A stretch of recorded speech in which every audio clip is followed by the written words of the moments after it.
Hello everyone, my name is Shadow Lord, and today we are going to be reacting to Film Theory, the Disney Princess Problem, parenthesis, Wreck-It Ralph 2, close parenthesis. So, I know that there is a huge problem with, you know, the Disney princess sort of thing, because starting with Moana right here, that's, on the screen right now, she isn't technically a princess, and following by Mulan, which isn't a princess either, or Lilo, that's for some reason added in the princess mix. Lilo isn't a princess either. So with all that being said, I really don't know where MatPat is planning to go with this video, but if he goes ahead and if he mentions that, Moana, Mulan, and Lilo isn't a princess, I'll be happy. I'll be satisfied, but I have no idea what's going to be happening here, so without further ado, let's begin. Why not? Let's go. Come on. Load. uh, no, buffering screens. It shouldn't exist in this day and age. Alright, hold up, guys. Oh, okay, started.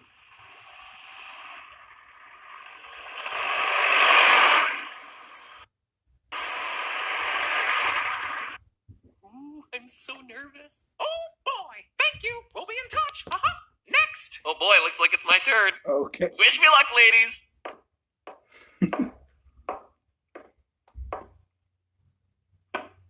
My name is Matthew Patrick, and next. But next. Excuse me, but I said next. I'm the mouse. You listen to what I say, Theory Boy, and you listen good. You'll never be a Disney princess based on our qualifications. But what are those qualifications? It's Walt's little secret. You don't think our old racist movies are the only thing we keep locked up in the Disney vault, do you? Fine, you just wait, mouse. It's time I air your dirty little secrets.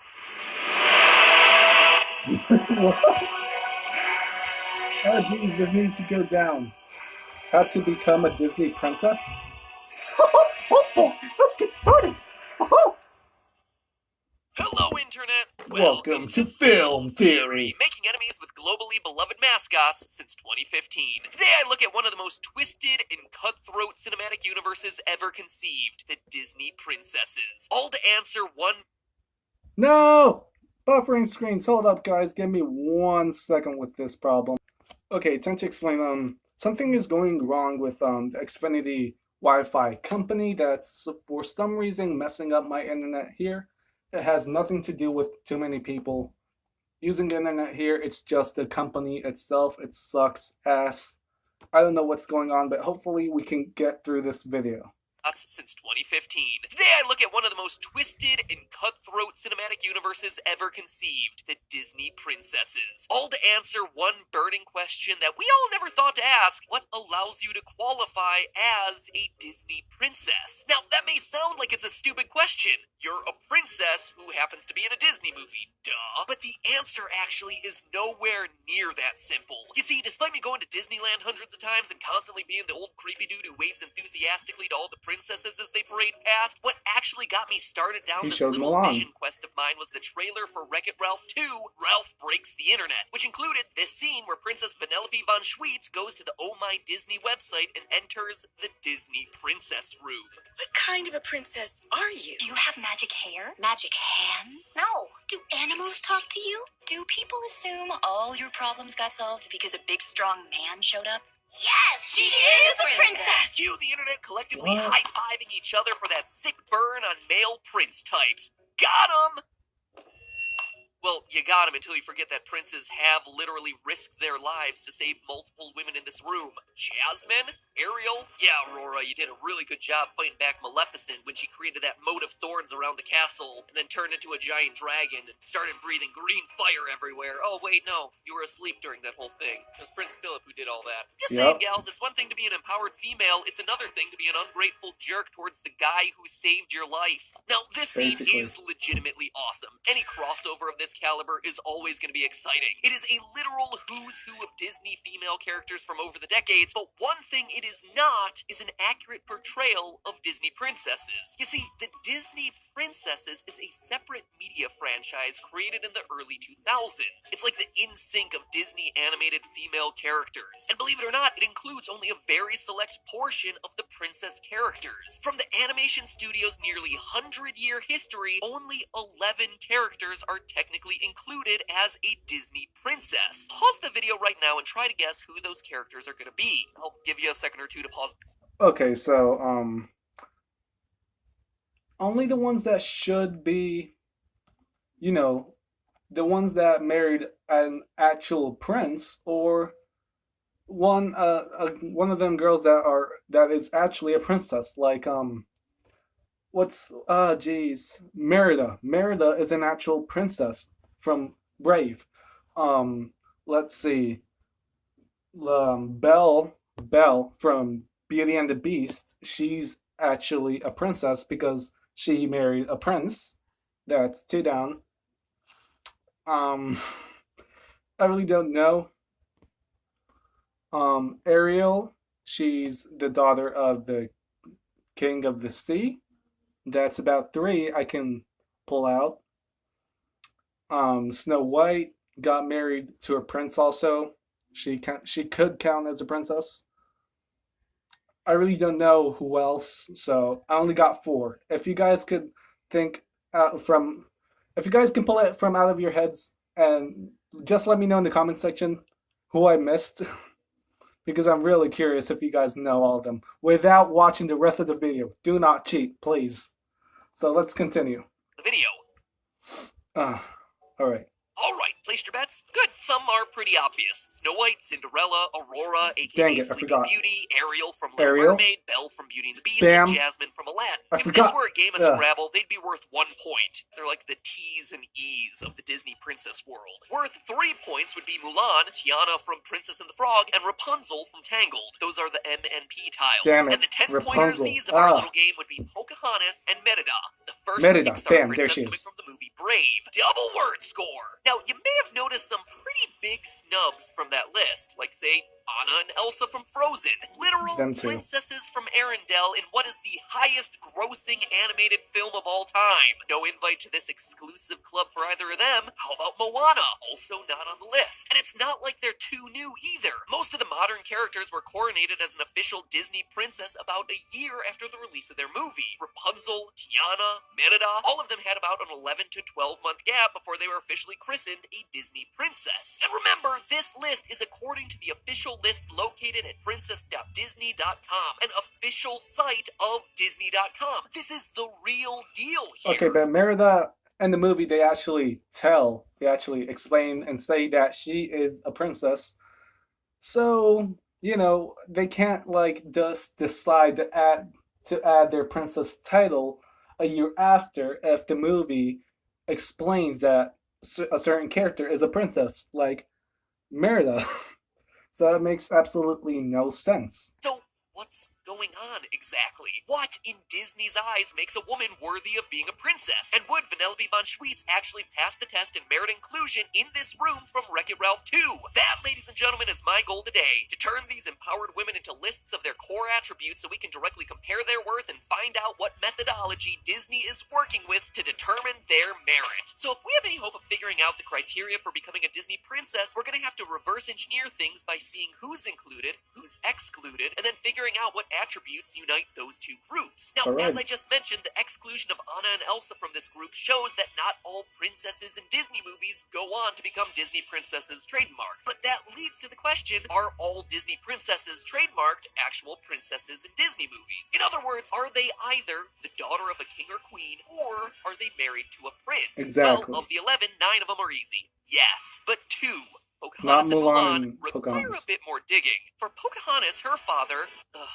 I hate these moments when I copy-paste a hard name into a script and then come across it later in the recording closet, suddenly remembering that I have to pronounce the darn thing. Her Yeah. father, Wuhun Senakawa, was a powerful chief of the Senakamaka. was a powerful chief of the Seneca-Maca Confederacy. So she's the daughter to a high-ranking ruler for lack of a better term, which would seem to qualify her as a princess. However, there's a wrinkle here. Pocahontas' tribe didn't have patrilineal inheritance, which means that Wahoo Sanakawa's sister's children would be the ones next in line to inherit any actual power, not Pocahontas. That said, even though she falls into this weird middle ground of princessdom, history seems to weigh in her favor. In 1808, James Nelson Barker wrote The Indian Princess, or La Belle Sauvage, one of the first dramatizations of Pocahontas' life. Even earlier than that, St. George's Churchyard, where Pocahontas was buried, posted the notice of the burial of Princess Pocahontas. And later, the churchyard was laid out as the Princess Pocahontas Garden in 1958. So even though it does fall into a bit of a middle ground, consensus does seem to say that Pocahontas can qualify as a princess. As for Mulan, well, Yeah, not so much. If you're judging her by her main movie alone, she technically doesn't qualify at all. Remember, Mulan is a commoner who enlists in the Chinese military to protect her father. Sure, she saves all of China from the Huns and falls in love with Captain Shang, but nothing about that qualifies you for the technical definition of a princess. It's not until the direct-to-DVD sequel Mulan 2 where, if you squint really hard at it, she becomes a princess for like maybe 5 minutes. You see, Mulan is hired to escort 3 of the Emperor's daughters to be married off to 3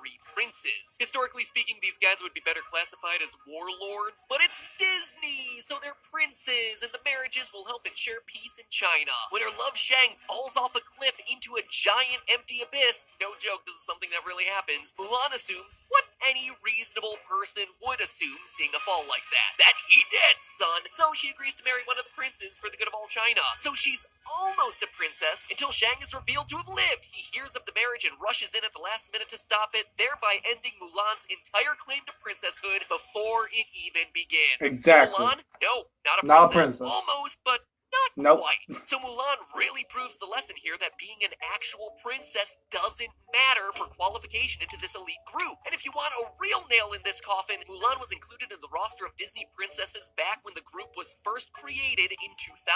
Mulan 2 came out in 2004.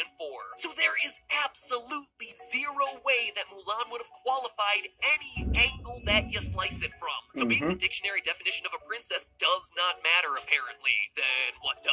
What connects those 11 characters but still leaves out Moana, Anna, Elsa, not to mention other classic Disney females like Meg from Hercules, Esmeralda from Hunchback of Notre Dame, and even Princess Eilonwy from 1985's The Black Cauldron, a literal princess who is based in Welsh fairy tales and was saving the male protagonist of her story 3 decades before any of the strong women of modern Disney rolled into town. I mean, my mind immediately turned to box office performance since those last 3 movies underperformed at the theaters, but clearly that doesn't apply to Moana and Frozen. Heroic acts? Clearly not, since Moana has more heroism in her little toe than Aurora, who spends 90% of her movie asleep. In fact, it's Merida from Brave who throws a monkey wrench into a lot of the qualifications you... Okay, hold on. If it's a bit blurry and all that, that's my phone's fault, so you can go ahead and yell at me all you want in the comments. I take the blame for that, so sorry. Might expect to work here. I mean, that is the entire premise of her movie. Her queen mother attempts to convince Merida to be a perfect princess, and Merida fights back. I'm the princess. I'm the example. My whole life is planned out. But every once in a while, there's a day when I don't have to be a princess. First of all, like I mentioned earlier, Merida was the first Pixar princess. So being part of Disney Animation Studios to be a Disney princess is no longer a qualifier here, which just shows you how ridiculous these qualifications must be. Secondly, she was the first official Disney princess to not have any sort of romantic attachment. Every other one of those 11 characters have themselves a beau. Sometimes hunky, sometimes chunky. But there was always a man present. Merida? Nope. But the last difference here is probably the biggest one. Merida doesn't sing. I mean, sure, there's a song about her in the opening of the movie, but Merida herself doesn't sing a single note in her entire film, while every other Disney princess up to that point had. So what is it? What is this magic ingredient that I'm missing? And how does Moana miss the mark? I mean, I can maybe understand Anna and Elsa. Elsa, by the end of her movie, becomes queen, and Anna is in her shadow the whole movie. And let's face it, 2 pale-faced princesses from the icy north aren't the most diverse additions to your princess roster. But Moana literally checks off all the boxes. She's the heir apparent to her father's chiefdom, maybe not a princess in name, but certainly a princess in function. She sings and gets her own main theme song. she performs heroic acts, she's selected as special by fate, she represents a culture and ethnicity not present in the existing 11 character roster. Her movie made a butt ton of money, and it came out more than a year ago, meaning that her coronation is long past due at this point. I mean, even her movie spells it out for her. It's called wayfinding, princess. Okay, first, I'm not a princess. I'm the daughter of the chief. Same difference. No. If you wear a dress and you have an animal sidekick, you're a princess. Wait a minute, is that really it? I mean, sure, it's a joke, but it's being told directly to a character who has obviously not met this invisible bar to being a Disney princess, which I gotta admit makes the subtext for this scene really weird. But even though this meta joke is played for laughs, Maui here might not be joking. When Andy Mooney, creator of the Disney Princess Initiative, was interviewed by the New York Times about how he came up with the idea of grouping together the princesses, he had this to say, quote, "Standing in line in the arena of a Disney on Ice show, I was surrounded by little girls dressed head to toe as princesses. They weren't even Disney products. They were generic princess products they'd appended to a Halloween costume, and the light bulb went off. Clearly, there was a latent demand here. So the next morning, I said to my team, okay, let's establish standards and a color palette and talk to licensees and get as much product out there as we possibly can that allows these girls to do what they're doing anyway, projecting themselves into the characters from these classic movies." End quote. Translation, let's monetize the heck out of the hopes and dreams of these young, impressionable girls. But what if the only two qualifications are 1, dress, and 2, Okay. animal? Let's look at our list of candidates again. Pocahontas, dress, and Miko the raccoon and Flip Hummingbird. Ariel, Alright. dress, and Flounder Flounder. Fish. Jasmine, dress, and Raja the tiger. Mulan, dress, and Mushu the dragon. Rapunzel, dress, and Pascal the chameleon. Tiana, dress, and Louis the crocodile. Belle, dress, and Philippe the horse, or I guess you could consider the beast himself. Cinderella, dress, and her mice Jacques and Gus. Snow White and Sleeping Beauty, dresses, and general woodland creatures. Merida, dress, and Angus the horse. And Alright. now let's look at that excluded list. Meg from Hercules, no animal. Princess Eilonwy from Black Cauldron, no animal. Esmeralda from Hunchback, okay, she's got herself a dress and a goat, but she's also an outlaw who's treated as an object of sexual desire by the men in the movie, so she's got a couple other things working against her in this qualification. Anna and Elsa, sure, they have Olaf, but he's technically not an animal. And honestly, they do Basically. make the cut when it comes to a separate list of Disneyland theme park princesses, in which Ew, they're the gross, only what? new No. additions. Quite frankly, animal plus dress is the only set of qualifications that clearly delineates the princesses from the not princesses. But that still leaves out Moana. What about her? She clearly has Hey Hey the Rooster, so what's holding her back? It's the dress. The dress. Despite what Ah, Maui might call her alright. outfit, first off, it's technically not a dress by dictionary definition, which is a one-piece garment for a woman or girl that covers the body and extends down to the legs. However, Jasmine from Aladdin also doesn't Yeah. wear a traditional dress for most of her movies, so that's not the main problem going on here. What is the issue is what Moana's dress represents. Consider this. According to an interview with the site Tyranny of Style, Nessa Beauvais, visual development artist and key costume designer for Moana, emphasizes the goal of staying true to Pacific Islander culture. Quote, "The biggest challenge on the film was the limited materials. We only had 2, tapa and pandanus. Tapa is made from the mulberry tree bark. They pull out the bark and go through a strenuous process of making a paste and eventually tap it all together, hence tapa. Similar story with the pandanus weaving. Pandanus is actually a tree, and they pull the pandanus leaves and shred them in strips. These dry, and later you take each piece and weave it together. You can even braid it. We had a specific rule. If you can find it in the island, you can make it." End quote. Staying true to the materials, history, and culture of the Pacific Islands was essential for this movie and its characters. Now Alright. look at the 11 existing princesses, each and every one wearing pretty generic attire that alludes to their culture of origin